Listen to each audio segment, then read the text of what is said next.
Hi guys, আজি আমি কথা পাতিম এটা জাতিৰ বিষয়ে, যিটো জাতিয়ে অকল অসমত নহয় সম্পূৰ্ণ ভাৰতবৰ্ষত ৰাজত্ব কৰি আহিছে। আমি আজি কথা পাতিবলৈ গৈ আছোঁ বিজেপিৰ বিষয়ে। এই জাতিটো এনেকুৱা এটা খেচেৰা জাতি, যিটো জাতিৰ কাৰণে গান বনাবলগীয়া হৈ গ'ল। গান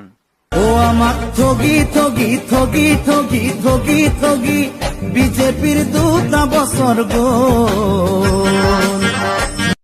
কি ক'লে গানটোত? কি ক'লে? মই গেৰাণ্টি দিছোঁ এই জাতিটোৱে নৰকত স্থান পাব। নৰকত সাও বোলা বস্তু এটা থাকে, সাও। এই বস্তুটো এহেঁতৰ গাত লাগি গ'ল। আজি মই এই জাতিটোৰ বিষয়ে এনেই কোৱা নাই। এই জাতিটোৱে বোলে অসমলৈ বাংলাদেশী আনিব। অসমত এই জাতিটোৰ নায়ক হ'ল এখেত। চাল্লা, নিজে বিয়া পতা নাই, ঘৰত মানুহ বাঢ়িব বুলি, আৰু অসমলৈ বাংলাদেশী আন। বুজিছোঁ, এখেতৰ প্ৰেমিকা বাংলাদেশৰ। আৰু এখেত হৈ গ'ল এইজনৰ এই বৰলাকাইটিৰ ছাপোৰ্টাৰ। এখেতে অৱশ্যে বিয়া পাতিলে, কিন্তু এখেতে পৰিয়াল পোহোঁতে পোহোঁতে চুলি সৰি শেষ।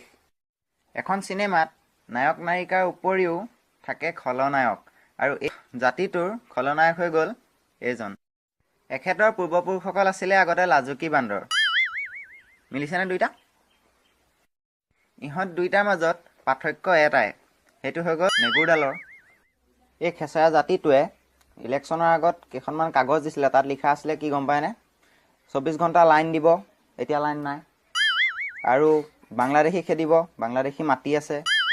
চালা, এইবিলাকত মৰিবলৈ দিব লাগে সাওটো সোনকালে। এইটো 1 নম্বৰ হাৰামজাদা। চালা ভিক্ষাৰী, ঘৈণীয়েক খুৱাবলৈ পইচা নাইতো, সেইটো কাৰণে বিয়া পতা নাই, আৰু অসমবাসীক শাস্তি দিবলৈ তই বাংলাদেশী আনিবলৈ আহিছ। কুকুৰ, সোনকালে মৰি যা। এই বাংলাদেশী কেছটোক লৈ জুবিন দাই এটা বৰ ধুনীয়া ডাইলগ দিছিলে। মইতো ক'লে চিধা কওঁ, এই যে কিবা চিটিজেনশ্বিপ এমেণ্ডমেণ্ট বিল কিবা এখন দিছে যে, এখন ফালি পেলাই দিলে হ'ল।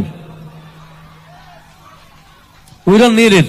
ঘেণ্টা কাকো খাতি নকৰোঁ। আমি যদি এই কামটো কৰোঁ, তেতিয়া আমি এইটোৰ পৰা আমি পলাব পাৰিম, আমি এই জাতিটোৰ পৰা বাচিব পাৰিম, চিয়'ৰ।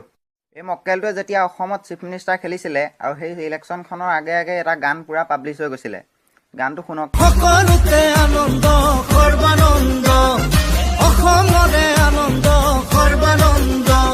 আৰু যদি এতিয়া এই গানটো মানুহে শুনে, তেতিয়া কি ক'ব গম পায়নে?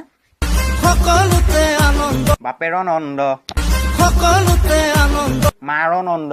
ৰ'ব, এই জাতিটোৱে বোলে মানুহক বহুত কিবা কিবি দিছে। কি কি দিছে মই দেখুৱাই আছোঁ, চাই লওক। এইটো লেট্ৰিন দিছে, লেট্ৰিন। ইয়াত মানুহটো সোমালে বাল্টিংটো নোসোমায়, আৰু বাল্টিংটো সোমালে লেট্ৰিনটোত মানুহটো সোমাব নোৱাৰে। চাওক, অসমত গছ গছনি বহুত আছে, আম গছো বহুত আছে। যদি এটা আম এই লেট্ৰিনটো টিংখনত পৰে নহয়, ফুটা হৈ পেলাই মানুহৰ টকলা মূৰ গোটেই ফুটি যাব। এইখন লেট্ৰিনৰ ওপৰত টিং নহয়, কাগজ লগাইছে। আমি যে বহীত লিখোঁ যে, সেই তেনেকুৱা কাগজ। ৰ'ব, বিজেপিয়ে বোলে ৰাইজক আৰু এটা বস্তু দিছিলে, সেইটো 1 নম্বৰ বস্তু। সেই বস্তুটো হৈ গ'ল এইটোৰ পৰা কি লাভ হ'ল ৰাইজৰ? কি লাভ হ'ল? চালা, বেংকত লাইন পাতি থাকিব লাগে, 3 4 দিন ঘূৰি অহা যোৱা কৰিব লাগে। যেতিয়া দোকানত 50 টকীয়া এটা বস্তু কিনি পেলাই এই পইচাটো দিওঁ, তেতিয়া কি তোৰ ঘৈণীয়ে আহি পেলাই খুচুৰা দি দিব সেই দোকানীটোক আমাক পইচা ঘূৰাই দিবলৈ? আজি এই কেইদিনমানৰ আগত আমাৰ হিমন্ত টপাটোৱে আহি পেলাই কৈছে নিউজত, নিউজ লাইভৰ এটা শ্ব'ত কৈছে, আমি বোলে এতিয়া NRCত গুৰুত্ব দিব লাগে, আৰু NRCত গুৰুত্ব দি থাকিম আমি, আৰু সিহঁতি মনে মনে ইফালে বাংলাদেশী ভৰাই থাকিব। আমি মূৰ্খ, আমাক টুপি পিন্ধাবলৈ আহিছ। জুবিন দাই ঠিকেই কৈছে, টুপি আমাৰ নিজৰ আছে, পিন্ধাই দিম। দৰকাৰ পৰিলে ডাঙৰ জাপি পিন্ধাই দিম। টুপি এটা পিন্ধাই দিলে বুলি নিপিন্ধো আমি নিজৰ টুপি পিন্ধো, আৰু তাতকে আমাৰ ডাঙৰ টুপি আছে, জাপি আছে, দৰকাৰ হ'লে আমি পিন্ধাই দিম। অ'কে গাইজ, আজিলৈ ভিডিঅ'টো ইমানেই। যদি আপুনি মোৰ সৈতে একমত, তেতিয়াহ'লে লাইক কৰক, আৰু ভিডিঅ'টো ইমানেই শ্বেয়াৰ কৰক, যাতে সৰ্বানন্দ, বাপেৰনন্দ, মাৰানন্দ যাৰ ওচৰত পাই যায় পাই যাওকগৈ। মই ভয় নকৰোঁ।